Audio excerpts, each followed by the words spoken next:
So once again, self. The conversations that you have with yourself are the most important conversations in the world. But if you grew up in a household that speaks very negatively to you or negatively about self, right? You now have these beliefs about self, and you now have to give yourself the opposite conversations that you grew up with. So if you were told that you weren't good enough, that you were stupid, that you weren't beautiful enough, that you're not going to change or make anything of yourself, whatever that negative communication was in your household, you don't have to have conversations with yourself that pour into the positive. I am enough. I am amazing. I'm incredible. So it starts with the conversations that you have with self. That's the most important part. What are the thoughts that you are thinking on a daily basis? And this is why we say, like, put pen to pad and journal those and have those affirmations, because the world is always going to tell you negative things. You can't avoid the criticism from the world. But if you're pouring into your cup on a daily basis the positive, you have more deposits made than you have those negative withdrawals. You're more likely to be able to overflow with that positivity versus you reinforcing that negative thought on a daily basis. And now it's become a habit where you speak more negatively to yourself than you do positively. Mm-hmm. So it really is about like reprogramming your mindset and what your first thought is when negative things occur, because bad stuff is going to happen. Oh my gracious. Even back in high school, Jennifer inspired more than Cambia la imagen por vender Bitcoin. Come on, shake your body, baby, do that conga.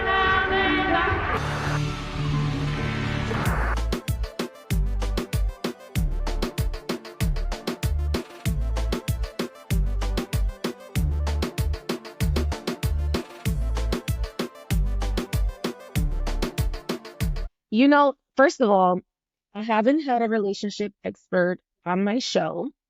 And me and my producer, we always talk about you. Like, always. Like, we're constantly talking about you. And her and I always kind of bump heads. And anytime we go through any issues, we're like, we need spicy Mari on because she's the only person that will heal us. Like, we're never going to make this work unless we have her on. So, That's hilarious. Oh my God. so, That's so so funny. usually a lot of these episodes are for the guests. I feel like this episode is definitely for me. I feel like I have a lot of questions that I want to ask. So thank you so much for coming on. Thanks for Aw. giving us a chance. We love this. Um, how are you today? Today, okay, so since we're being specific, I'm like, do we want the real or do we want? I'm like, I'm We tired. we always want the real. I'm tired. I threw my son a birthday party on Saturday, and then today again at school because those have to be two separate parties. I'm like, I'm juggling clients. I'm making up for lost time. I was gone for a month, and my husband was taking care of my son full time, so now I'm trying to catch up on like mommy time and make sure my son didn't forget about me. So so I have a How old lot. is your son? He just turned 3 on Saturday.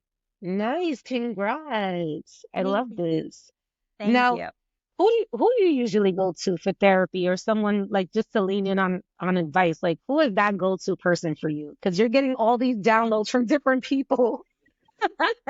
I have a village. So usually if I so first and foremost, I will usually consult my husband. Okay. He's like my go-to. That's my like my partner in crime, my purpose mate.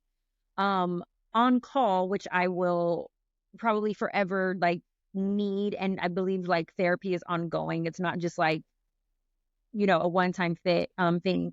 I have a therapist, so I will seek her in my seasons where I know I need to like process my emotions, and I don't want to weigh my family or friends or my partner down with certain things. I need like an outside perspective of just like reasoning.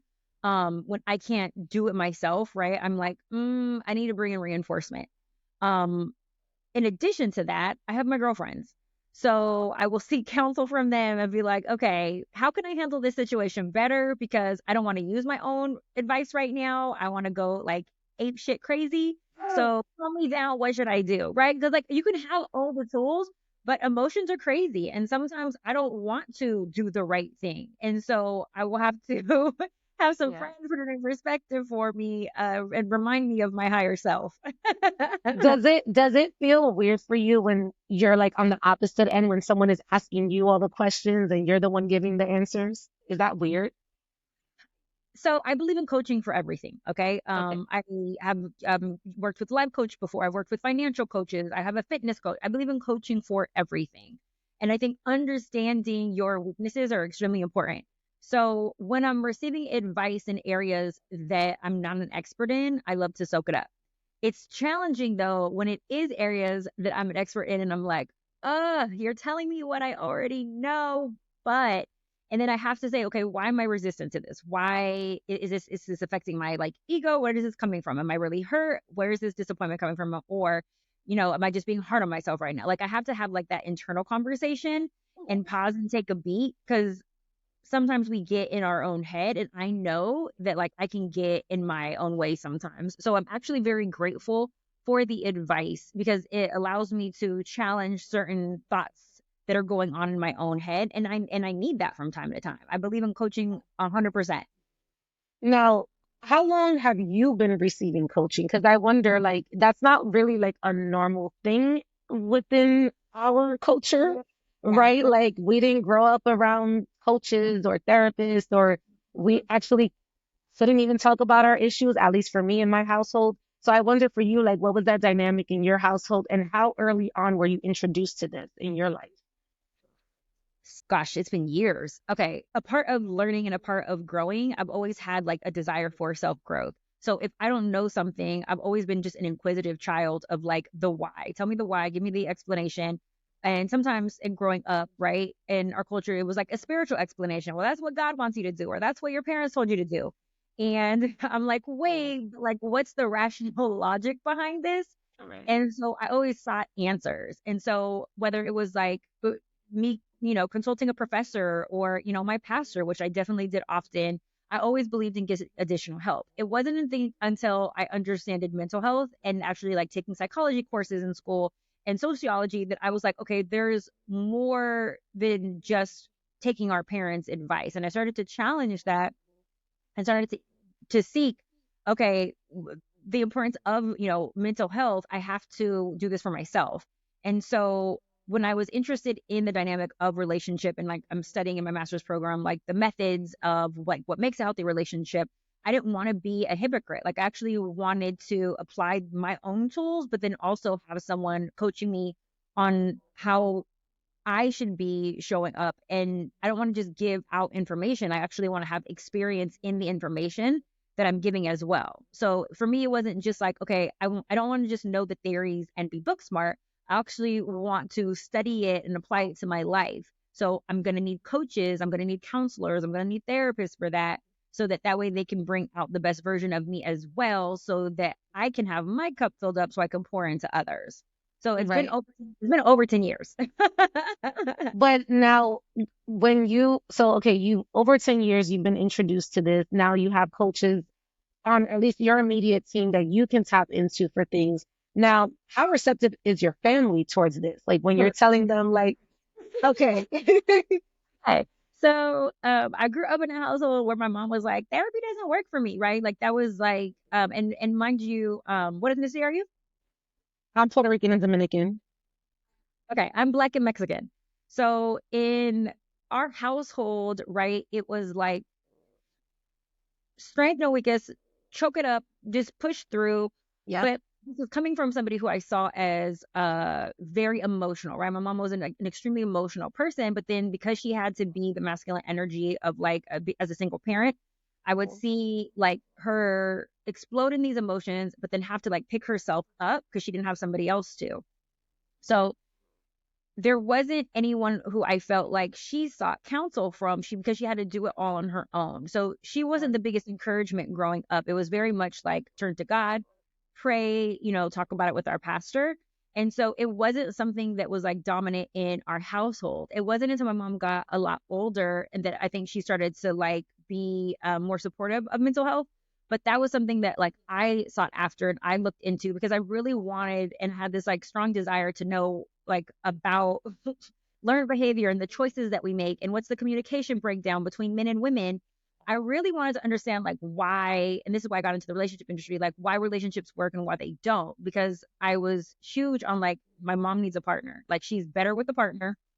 I Right. like when she's dating, I sought man after man after man to try to like introduce to my mom because I wanted to have like that father figure in the household because I knew she needed somebody. And that's the importance of partnership. Like you do need that accountability partner. You do need, if you're not in a romantic relationship, you at least need that person to turn to that can help you so that you can process your feelings, so that you can, share, and someone that you know cares and has your best interest.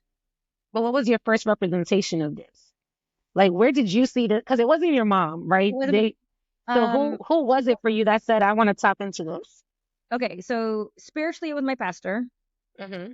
And then when I went to school, it became my professors. From there, it then became me knowing that I wanted to enter into an industry that is huge on mental health. I then, when I got certified and I started doing my own training and studies, I then tapped into it and was like, okay, I need this. So while I wasn't celebrated in my community, at the time, Black or Mexican, like, or Latino. It wasn't Hmm. celebrated maybe on like both ends. I knew that I couldn't give this information. And so while I didn't see anybody physically, visually going through this, I knew about the profession. I knew that it was something that was supported. I knew that like a lot of these people who were doing the research and case studies that I was studying had a background in this.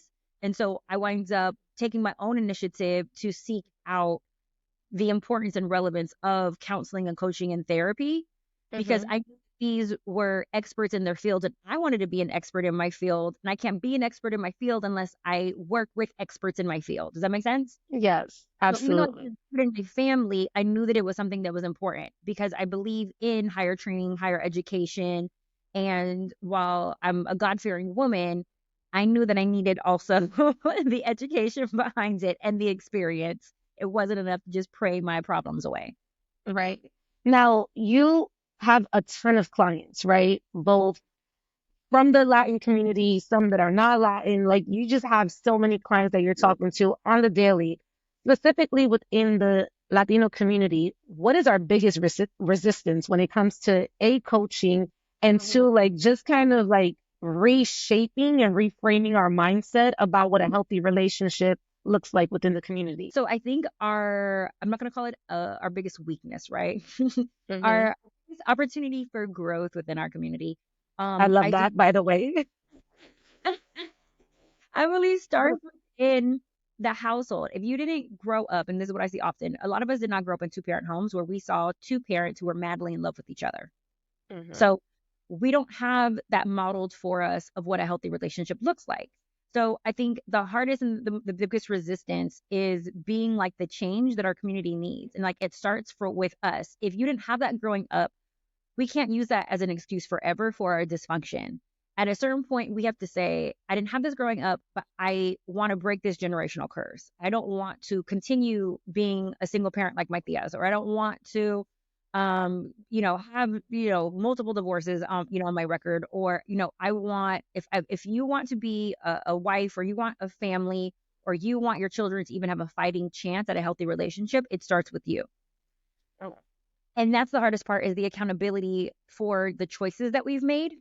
We can't blame our parents for the rest of our lives. Like we now are responsible for our choices. And so it starts with self. Self is the first part of my method. hmm. Who am I? What do I want? What do I have to offer? And how do I get it?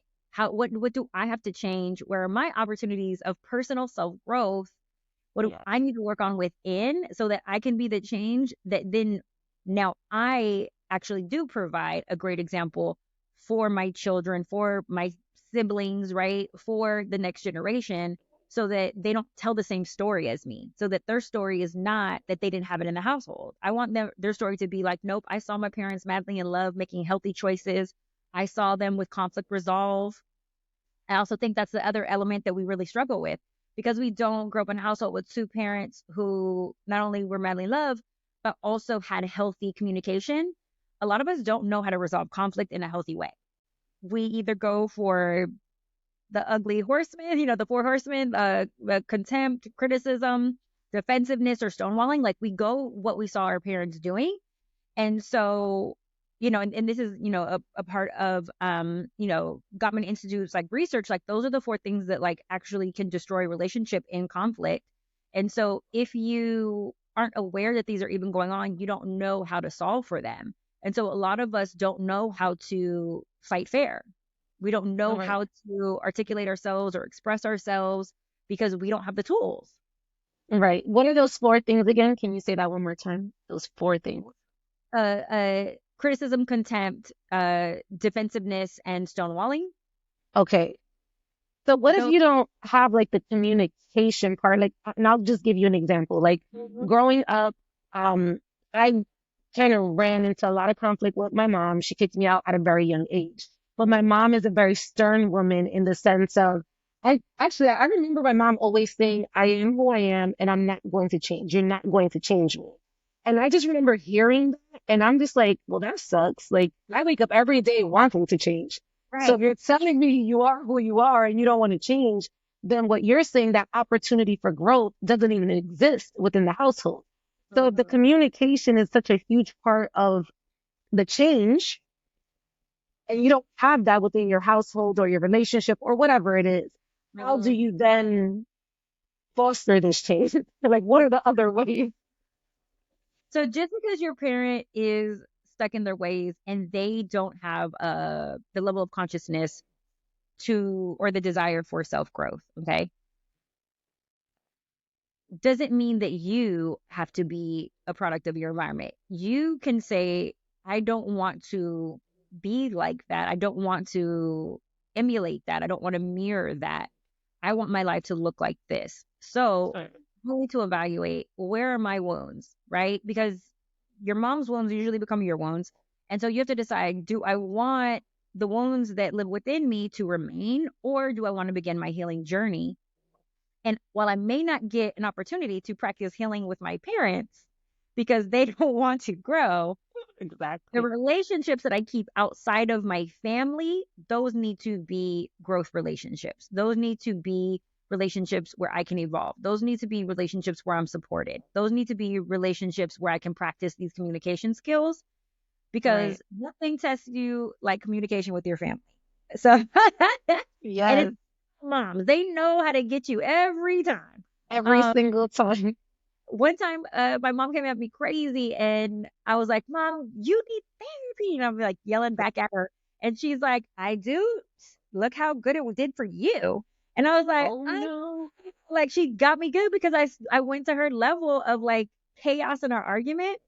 And I was like, dang, like she she really uppercut me, okay? Let's talk about victim mentality. I think that's a big one. Just across the board, right? How do you, I guess, because you said something earlier where it's kind of like the ideology of like parenting yourself, right? Like maybe your parent wasn't that role model for you, but now you need to transition because you're an adult now, so no more excuses. So Yeah. how does one parent themselves? So once again, self. The conversations that you have with yourself are the most important conversations in the world. But if you grew up in a household that speaks very negatively to you or negatively about self, right? You now have these beliefs about self, and you now have to give yourself the opposite conversations that you grew up with. So if you were told that you weren't good enough, that you were stupid, that you weren't beautiful enough, that you're not going to change or make anything of yourself, whatever that negative communication was in your household, you don't have to have conversations with yourself that pour into the positive. I am enough. I am amazing. I'm incredible. So it starts with the conversations that you have with self. That's the most important part. What are the thoughts that you are thinking on a daily basis? And this is why we say, like, put pen to pad and journal those and have those affirmations, because the world is always going to tell you negative things. You can't avoid the criticism from the world. But if you're pouring into your cup on a daily basis the positive, you have more deposits made than you have those negative withdrawals. You're more likely to be able to overflow with that positivity versus you reinforcing that negative thought on a daily basis. And now it's become a habit where you speak more negatively to yourself than you do positively. Hmm. So it really is about like reprogramming your mindset and what your first thought is when negative things occur, because bad stuff is going to happen, where problems are going to arise. All the But time. Do I look for the solution? Do I uplift myself? Do I encourage myself? Because if you're looking for that from a partner, which are extremely important qualities, right? You want someone to support you, uplift you, affirm you. Hmm. You have to do it for yourself first. They can't Absolutely. be the only person in your life doing that. You have to do that. It starts with you doing it first, and you are more likely then to attract a partner who's on that same frequency. By the way, I love your entire messaging. I mean, I literally have tuned into your podcast, and this is like always been your message where it's like, tapping with you. You never blame the other. You never tell someone, hey, it's maybe it's them. You're always like, no, like let's look at you first before anything. I want to know as a Latina, what you Part. That's the hardest part is the accountability. Like, how could I showed up better? Could I have done better? Like, could I be responsible for breaking this generational curse? Like, we have to take that accountability piece. absolutely. Um, what I was going to ask is, as a Latina, what unique perspectives do you bring into the coaching field that you feel maybe other experts are missing? Hmm. Um, so coming from a culture that there's beauty in our strength, but also in our, I'm gonna say spicy, right? That flavor that like I think there's a balance. I think that we can be a culture that is extremely uh graceful and forgiving, but then also a culture that is extremely direct and aggressive. And I think that I have embodied both. I think that seeing my mother's strength and my family, really overcoming. I don't think that a lot of people in my industry have been or have come from nothing and have been able to build up from something. And so when you see, other coaches who may not have the same lived experiences, I'm coming from a dynamic of overcoming. I'm coming from a dynamic where while my mom was a hopeless romantic, she knew when to leave and when to go. And I think that like that comes from our culture of being like extremely strong, but also extremely passionate and loving. I love you to an extent. And now I have to do what's best for me and my kids. And I think that a part of that comes from probably our Yaqui side too. So like I'm also Mm. our family's from Sonora, Mexico, but like that Yeah, also Yaqui tribe also has like a lot of warriors in there. So I think I have warrior blood in me too. I could definitely see that. So like yes, we're loving and passionate, but we're also very strong and we will fight for what we believe in. And I think that that's what I probably inherited most from my culture is like fighting for what I believe in. I don't care what people are saying about relationships. I don't care what the culture is saying about love.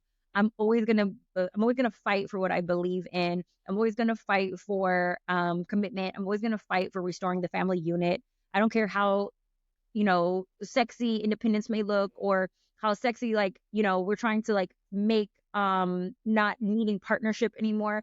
I very much think that we become better and I believe in growth through my involvement through partnership. So because I'm passionate about that and I believe in that, I'm going to fight for that. And so I Right. believe my deep love and passion, but also my fighter warrior mentality come from my culture. Yes. Now, just in discussing the culture, I feel like also a lot of us kind of go through this where we feel the pressure to settle down because maybe that's what our parents want. So they may not even be the right person, but they're like, no, you need to find someone. You cannot be single forever. What advice would you give to someone that's struggling with that, where their family is literally pressuring them to settle down? That's not uncommon, right? The pressure to settle, you're going to get that across the board from your friends, from your family, from the internet. Like everything's going to tell you where you should be at in your life. What you have to do and what you have to reconcile is your spirit and what the true desires of your heart are. And if that's not aligned with what your family wants for you or what your friends want for you, those people aren't the ones who are in the relationship and have to actually maintain that partnership. You are. And so you can't choose a partner based on what other people want for you. You have to actually be aligned with what you want for yourself, and if it's not the right time in your life or it's not the right partnership, maybe it's not your season. You might still have growing to do. There may still be a ton of lessons that God and the universe is trying to work out for you that you still have to learn, and you're not there yet. So if you choose a partner based on other people's wants or the big kicker, fear of being alone, fear of, being single or helpless or not having kids, like all of these choices that we make based off of fear, any choice that you make based off of fear and not based off love is going to be the wrong choice. You have to make choices based off of love. Okay. Because love is Right. always going to steer you in the right direction. But if you're making a choice based off of fear, then you will actually have very scary results. Right. I agree with that. And I also feel like to a certain extent, we're seeing this with Jennifer Lopez, right? Like everybody's so upset at her, like, why can't she settle down? And I'm like, yo, maybe she hasn't found the one. Maybe she's not truly happy. Why is it that we're looking at her like she's the problem? Mm-hmm. Versus like, why are we not looking at it from a perspective like, hey, this woman just does not want to settle down because maybe this person is not the right fit for her. So until she finds that right person, she has to keep it moving. Like, why is the society pressuring J Lo to like find the one? And they're like, why haven't you gotten it right? There's something wrong with you. Like, what do you, what do Well, you make them as an expert? and let girl. I happen to be a J Lo expert as well. Um, okay, so one, absolutely love J Lo. This woman really has the biggest heart. She loves every single one of these men, and she really believes when she gets into a relationship with them that in that moment, in that time, that man is for her. But instead of us just looking at J Lo and the choices that she's making, we also have to look at the track record of the type of men who she chooses. None of these men have been men who make the healthiest, wholest, best decisions when it comes to their relationships.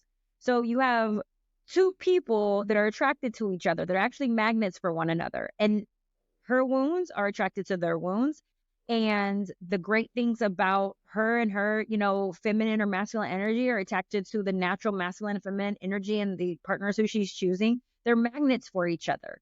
But what disrupts relationships are your unhealed wounds. And so my theory is that she gets with men whose wounds mirror hers. And so it's not so much as just it's her, she's the problem. Da, da, da, da, da. No, no, no, no. Nobody's holding these men accountable too. But Right. I really do believe that she loves and she has a big heart. And it's not that she's looking for a specific one, right? I don't think that she's looking for a certain type of person who stays with her no matter what. I think that she is in love with love. And when it doesn't feel good for her anymore, she moves on. But she opens her heart up. I think that she is actually a really great example of saying when it's time to go and moving on to the next. Her rebound game is crazy. So I think we can actually learn some lessons from it. And everybody I see on the internet is like, well, she needs to just be by herself. Anybody want to be by herself? Like she'll do her eat, pray, love for a little bit, and then she'll move on to the next partner.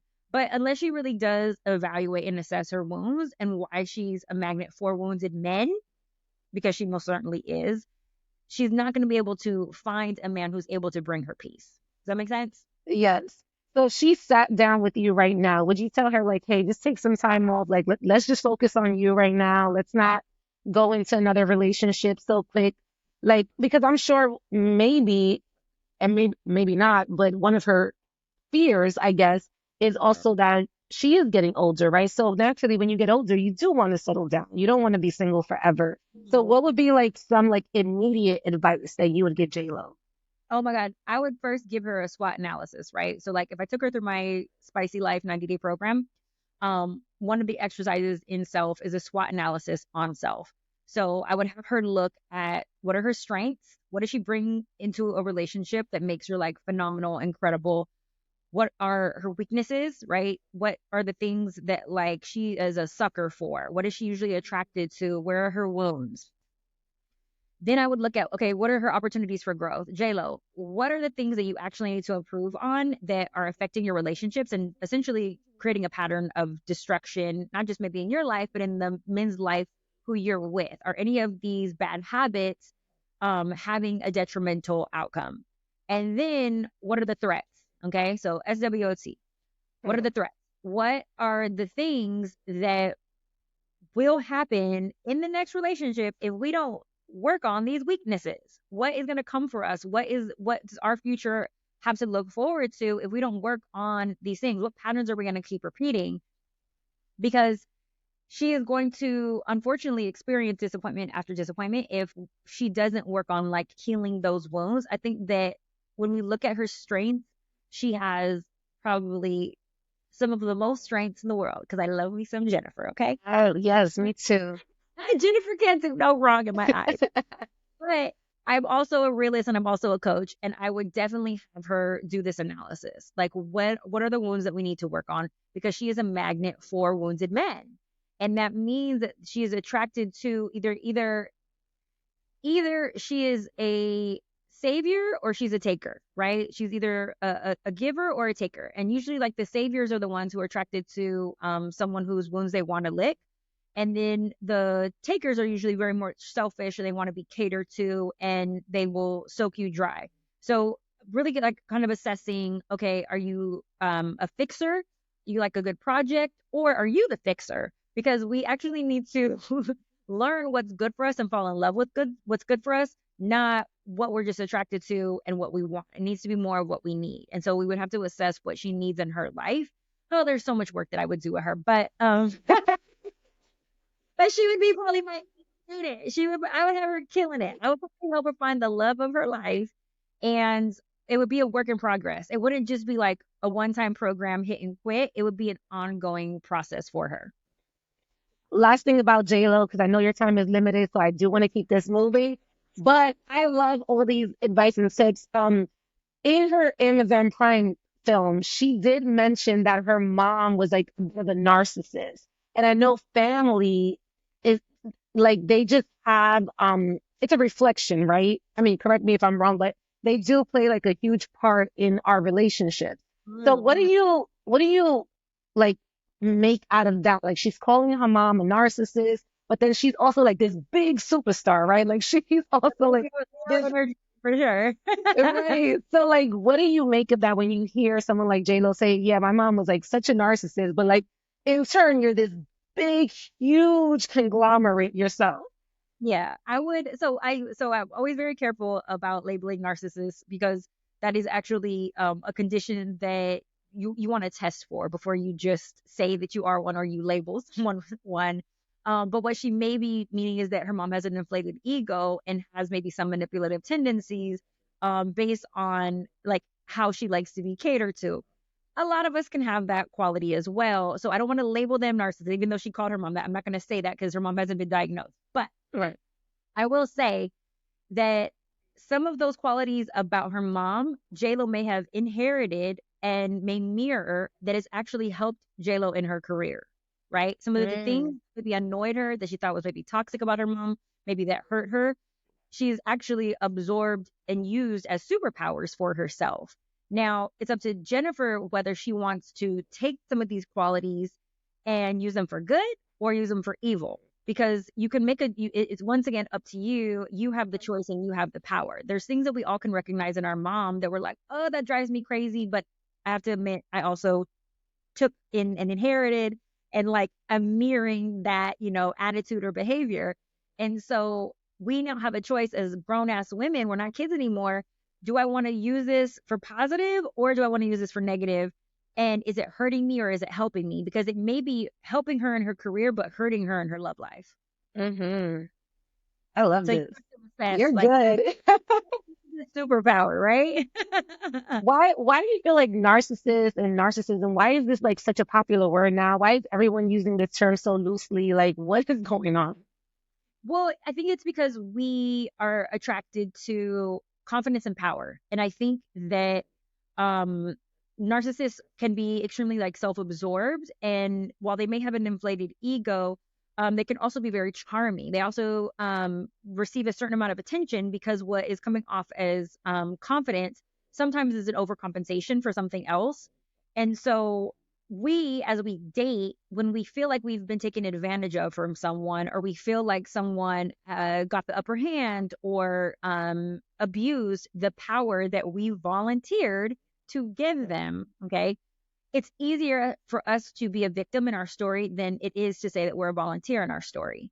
And so if we can label them as the bad person, then it takes some of that guilt and shame off of the choices that we've made. So I think we're abusing this term narcissist so that we can feel better about the bad choices that we made and the people who we've been attracted to. So almost like an excuse. Like we're using that as like a scapegoat.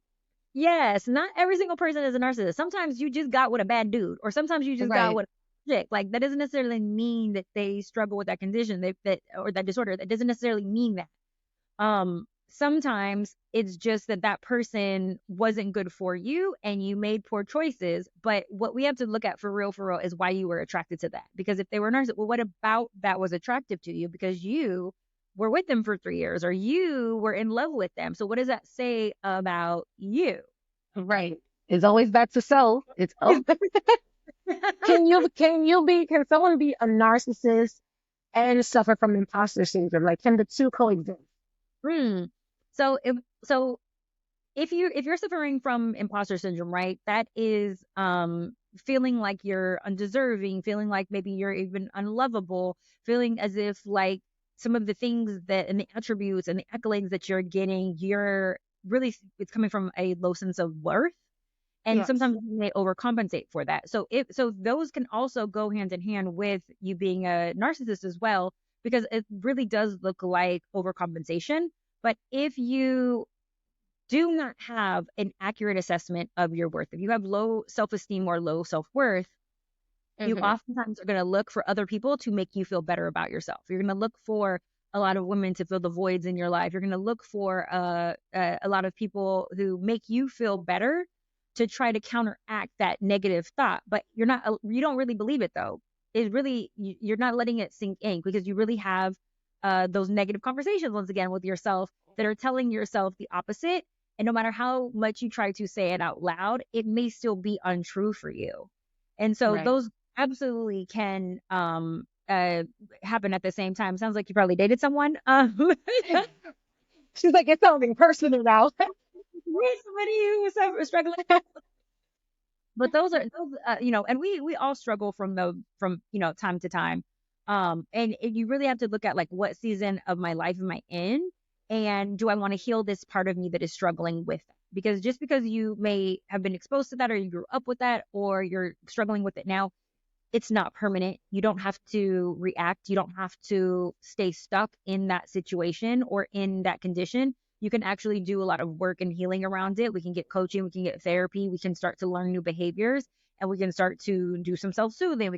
There's so many things that we can do to try to heal some of those wounds, but you have to make a choice to get help, and you have to recognize that you are part of the problem. Agreed. What are some of the most common red flags that people overlook? When dating, or Hmm. okay, Yeah, when dating. I think that we oftentimes fall in love with words and not actions. Okay. So one of the common mistakes is believing someone at face value and falling in love with the idea of them, right? I call this future faking, where someone is telling you when we get married, or when we're boyfriend and girlfriend, or when you meet my parents, or when we get that house, and we fall in love with the idea of what they're selling us, and not necessarily evidence of this person having a track record of follow through. And so therefore they haven't really earned the trust that we're giving them. And so when someone paints a picture for you, but doesn't follow through with the actions of it, right? I'm going to pick you up on Tuesday, and then that person does not pick us up on Tuesday. That's a red flag. But we will overlook it because this person told me that we're going to have a house one day, or this person told me they want kids, or this person told me that they do believe in, relationships. But how are they being relational to you? How are they showing up for you? How are they feeding your soul? How are they feeding your love languages? What is the standard that you're setting for yourself? Because there needs to be a follow through with actions. It can't just be words. I think the actions and words, I think words are important, because I do Hmm. think we need to be we need to listen and we need to be told. But I also think that it needs to have the follow through of the words, right? I mean, of the actions. I think that the follow through of someone's behaviors we have to pay attention to. And if someone doesn't have the Absolutely. follow through, you can't trust them. Agreed. In your experience, what's the most powerful love language? I'm gonna choose my love language, of course. What's your Um, love language? my love language is quality time and acts of service. So I think quality time is extremely powerful because time is very valuable.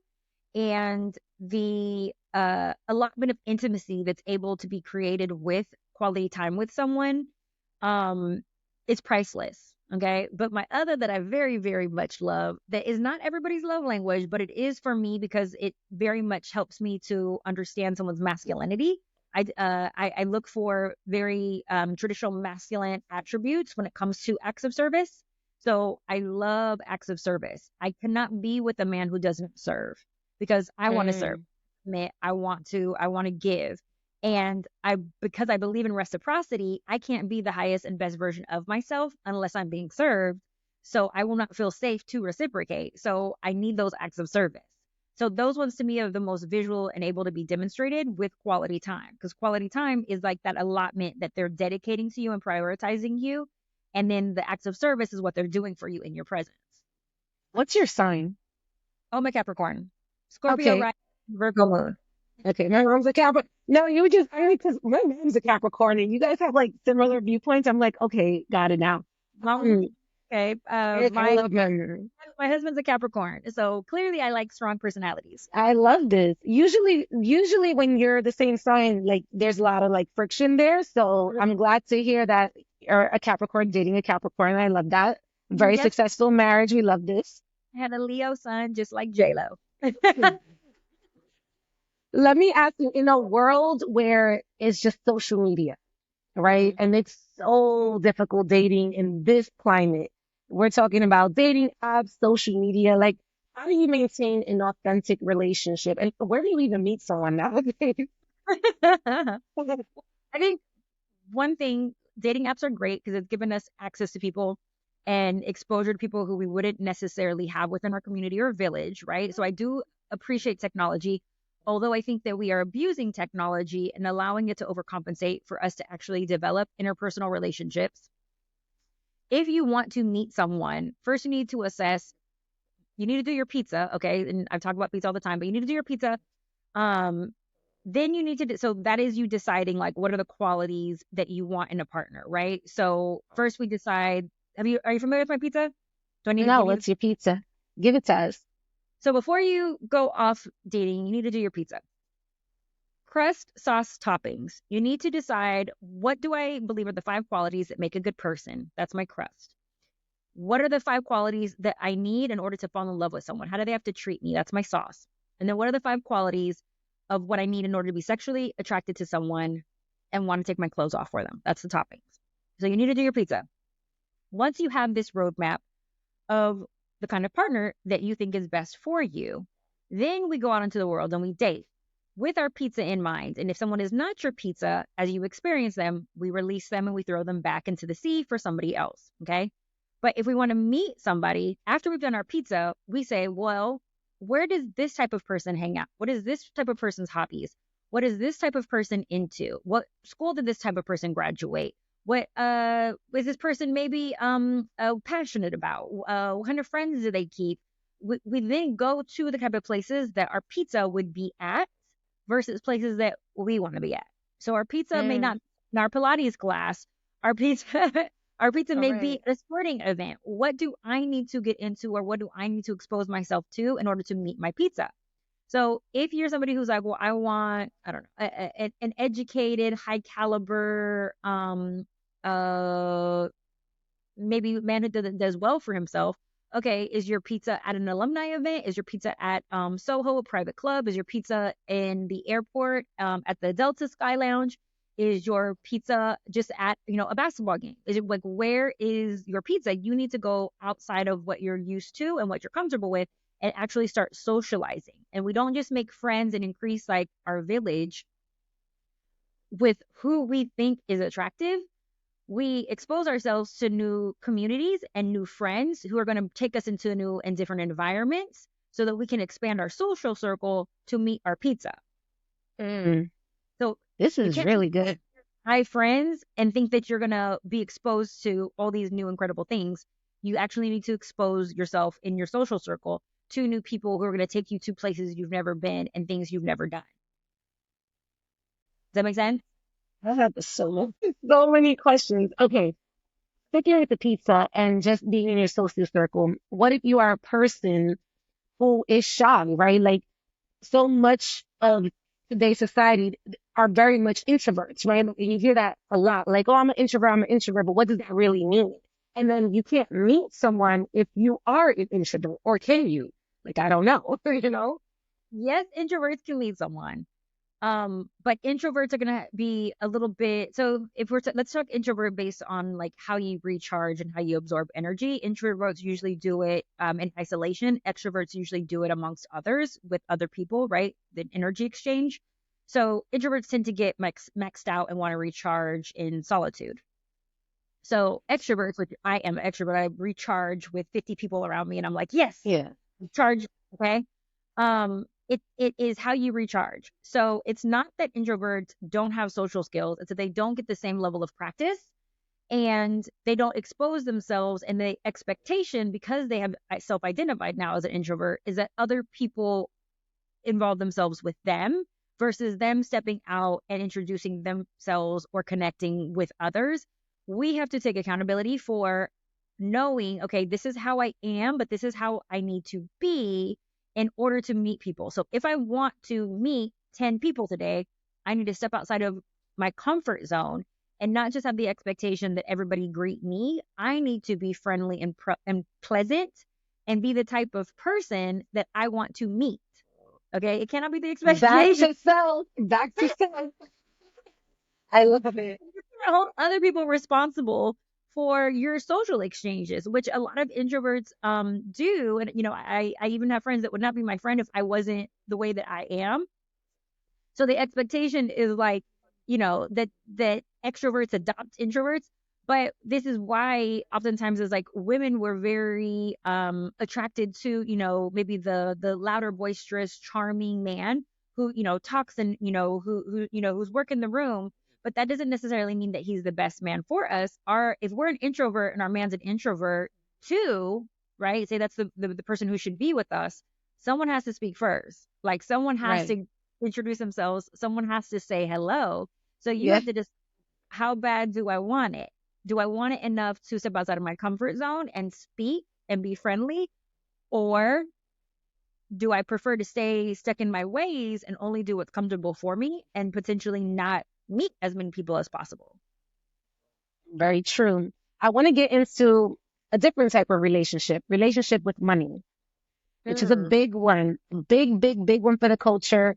Right. Um, a lot of us grew up with this just being like a very much taboo topic in our household. For someone who doesn't have the best relationship with money, and you just said that it was the same for you, how do you create a healthy relationship with money? If Yeah. that wasn't like a thing in the household growing up.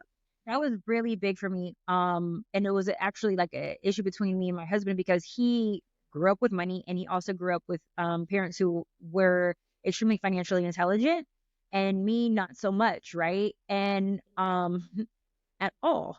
And so Yeah. and so when I saw this like huge disparity between like the information he knew versus I know and the trouble that my lack of financial knowledge has put me in, we had to have some hard, uncomfortable conversations. He even wrote a book around it called Marriage and Finances, from lessons that he learned and like talking to me and helping me through some of like my limiting beliefs. It really does stem with what you were exposed to, what you were educated in, and what your belief system is. And I had some poor ass beliefs. I had some really some horrible beliefs around money, and my relationship with money was probably unhealthy and very toxic. Okay.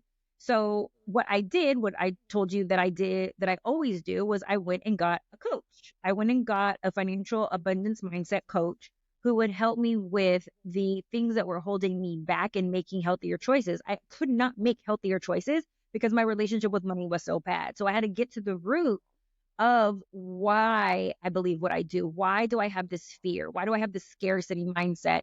And it stemmed from growing up poor. Like, my mom's going to hate me for this, but she used to hold up her holy underwear and she would be like, I can't even get new underwear because of you kids, because, I had to give you money for gymnastics.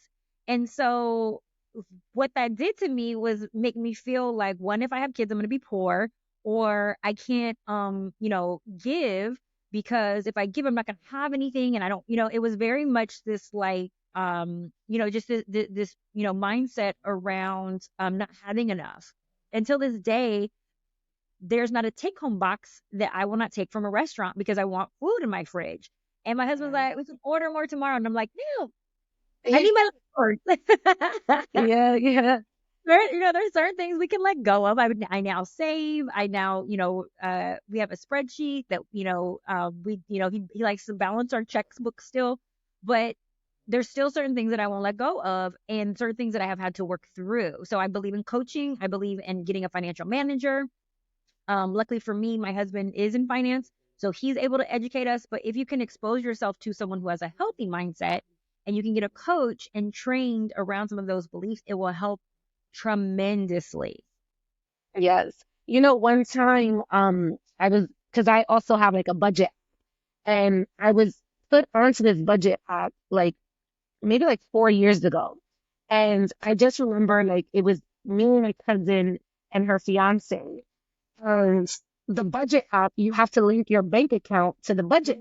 Mhm. And I was like, no, no, no, I'll do it myself. He's like, no, I could just help you. And I'm like, no, no, no, no, I'll do it myself. And the reason why I said that was because I didn't want him to see how much money I had in my account because it was so very little that I was like, no, no, no. And he's like, listen, he's like, we have to have these conversations. Like you grew up not being able to talk about money, but you're not going to solve anything that way.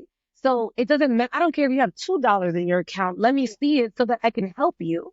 For sure. So Uh, it's one of those things where you do have to talk about well, I think too, the language, our pride, the, embarrassment, like there's certain things that come up. And I know that's what I was experiencing, having grown up so poor.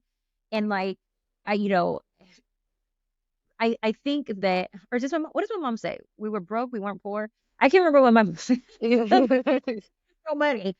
Um, the financial intimacy that me and my husband had to grow in, right? And that's like shared childhood memories of what money meant to us, what it meant to our parents, how we saw our parents handle money. That plays a huge role in actually getting closer to someone and somebody having more understanding and empathy and grace around challenges that you have around money. But it takes a Yeah. high level of vulnerability to have those conversations. And you have to really say, like, dang, do I want to grow in this area? Do I want you to accept me with these challenges? I'm going to have to be vulnerable in this moment with you. Or if I keep you out and in the dark, there's a potential that I won't grow in this area and we're going to break up because finances is one of the number one reasons that couples divorce. Like we think it's Yes. actually finances. That's interesting, but you're absolutely right. But that's very interesting because I feel like that, how they say like money is the root to all evil, which again is another like programming mindset, right? Really, yeah. Exactly. But yes, I can see why that would lead into divorce and why that would lead to potential arguments across the board, whether it's a marriage, family, or just anything. I want to get into business um partnership. Mm. Do you believe in having a partner for your business? Yes, my husband is my partner for my business. He's my CFO and COO.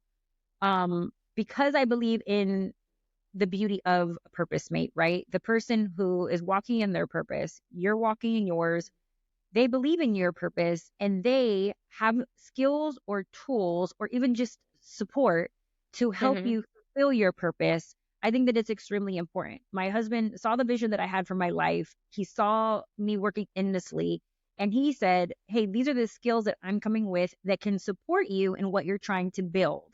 And by the way, you're doing it all wrong. So I had to have enough of the desire to be better and to be great than I did pride. Okay. So he came along and actually helped me with the infrastructure of my business, with my consulting firm, with the organizational management of it, and really helped me grow the business. But there was this element of arguments, of disagreements, because when he would talk poorly about my decision making or about my business and the way that I was running it, before my son was my baby, my company was my baby. He was talking about something that Yes. I birthed from my beliefs and my dreams and my vision.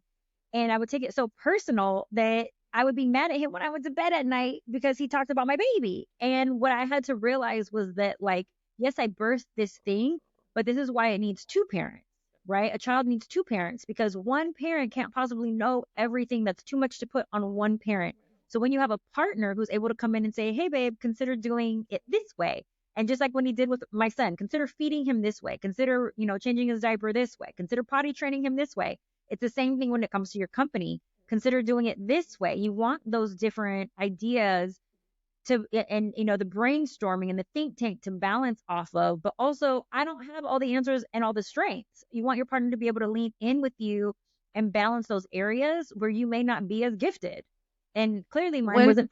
It was. when do you know whether it's a business partnership, a marriage, a relationship with your family? When do you know when is the right time to tap out? When it no longer serves you?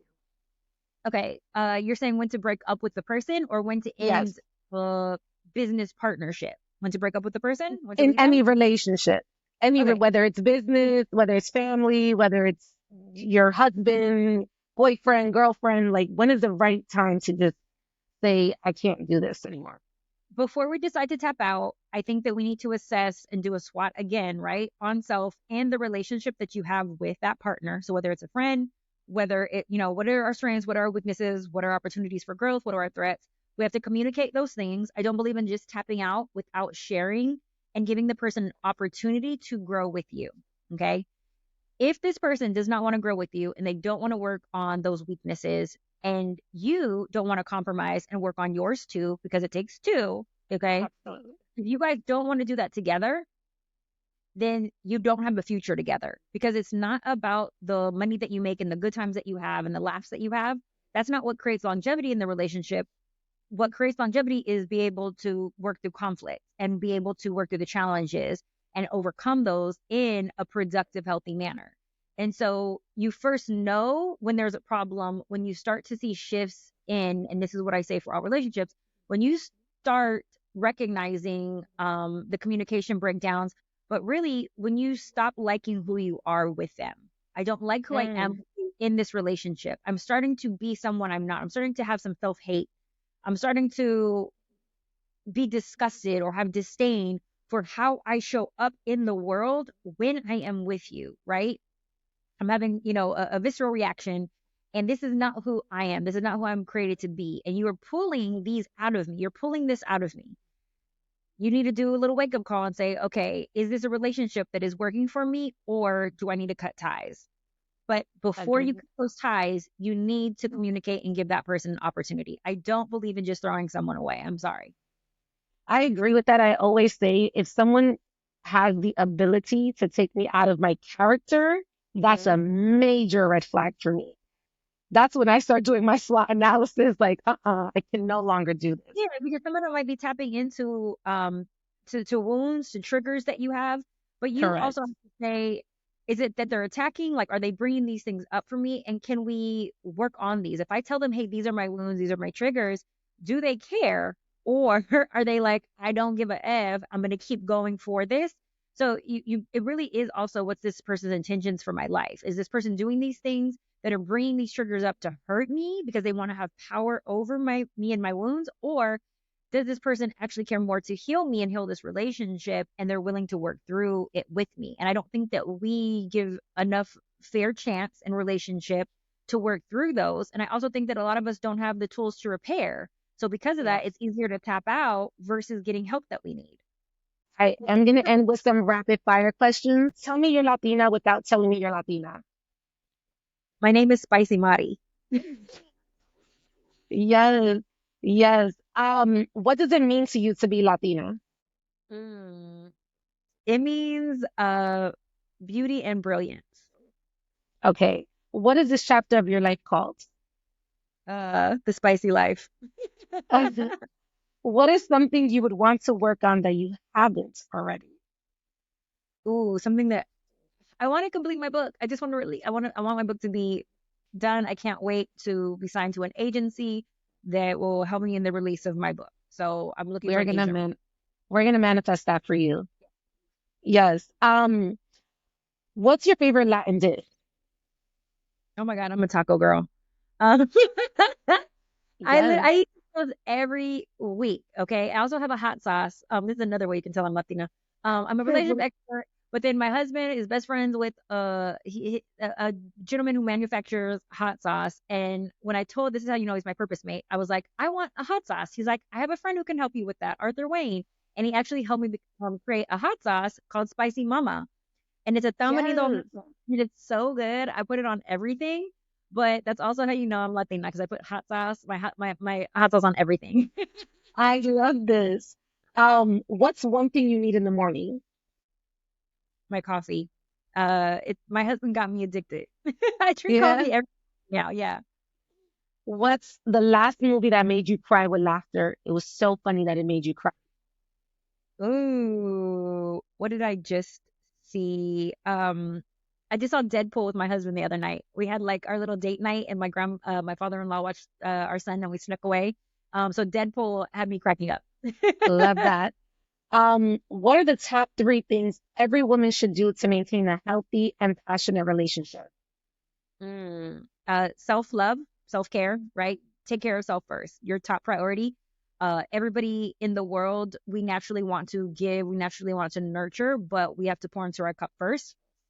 So that's number one. Make sure that you're good and whole. Um, uh, so that they can maintain passion in the relationship, or is that what the question was? Yes, passion in a relationship. Number two, you even when you don't feel like it and you don't have time, you need to put passion on your to-do list. And what I mean by that is things that you are passionate about, that are hobbies, things that bring joy into your life. Put it on your calendar. So set time at least once a week. I'm going to do this amazing fun thing for myself, whether that's brunch with the girls, whether that's like a class that I want to take. I'm going to do this for myself. Nobody gets to interrupt this hour that I have dedicated to me to fill up my cup. Um, Number three, I think that we need to make sure that the company that we keep have positive mindsets for the things that we are trying to achieve in life and the things that we are trying to attract. So if you have someone who is extremely negative, that may not be the season for us to keep them keep as much communication with them, because you actually need positive reinforcement in order to get what you want and to keep that passion. And that also goes into also like, who are you consulting about your relationship? Who are you consulting about the things that you want, right? Get yourself a coach that can pour into you and help you with that positive mindset. Okay. If you had an opportunity to have the Last Supper with three Latinas, dead or alive, who would they be? You already know J Lo. Uh, Yes. so J Lo, Selma Hayek, and I love Eva Mendes. Oh, that's a good one. Are I you guys love all eating tacos at this dinner? What are we eating? tacos, tamales, my spicy mama hot sauce, and I'm also going to throw hot wings in there because that's my other favorite food. I love hot wings. Clearly, I like. Love this. Yes. So yeah, that is what would be at our last supper. Okay. To finish this sentence, growing up Latina is, Growing up Latina is a privilege. uh, thank you so much for being on the show. I could talk to you for hours, by the way, but thank you so much for being on the show. We love you. Please let everybody know where they can find you, what you have coming up, what should we look out for. You guys can always play with my Twitter or stroke my IG, Spicy Mari. Go to thespicylife.com. Schedule a consultation if you guys need help with anything. You can always reach out to me if you want to work together. I'm here for you. You can sign up for my program, Your Purpose Made Awaits, or my 90-day program for the Spicy Life. But please, if by all means, if you need help finding your purpose mate or relationship counseling, I am there for you. And thank you, Mama. You guys have just been spiced. Yes. Thank you so much.